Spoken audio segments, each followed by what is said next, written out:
ప్రియమైన దేవుని పిల్లలారా, విశ్వాసము మన బలహీనత కాదు, దేవుడిచ్చిన స్వేచ్ఛ. అది మన బలం కావాలి. అంతేగాని ఆ స్వేచ్ఛ దుర్వినియోగం కాకూడదు.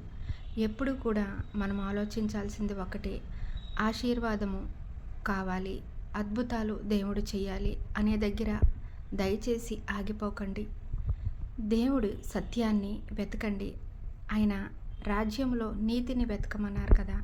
మరి దేవుని పిల్లలమైనందుకు మనము ఆయన రాజ్యంలో నీతిని వెతికే వారముగా ఉంటే మనకి ఏం కావాలో, మనం ఏం పొందుకోవాలో అన్నీ ఆ పరమ తండ్రికి తెలియవంటారా?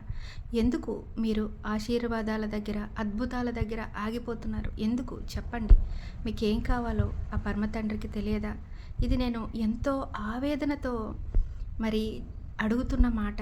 ఎందుకంటే దేవుని పిల్లలమైన మనమే ఇలా ఉంటే మనము వేరొకరిని సర్వసత్యతలోకి ఎలా నడిపించగలుగుతాము? వారి గురించి మనము ఎలా ప్రార్థన చేయగలుగుతాము చెప్పండి.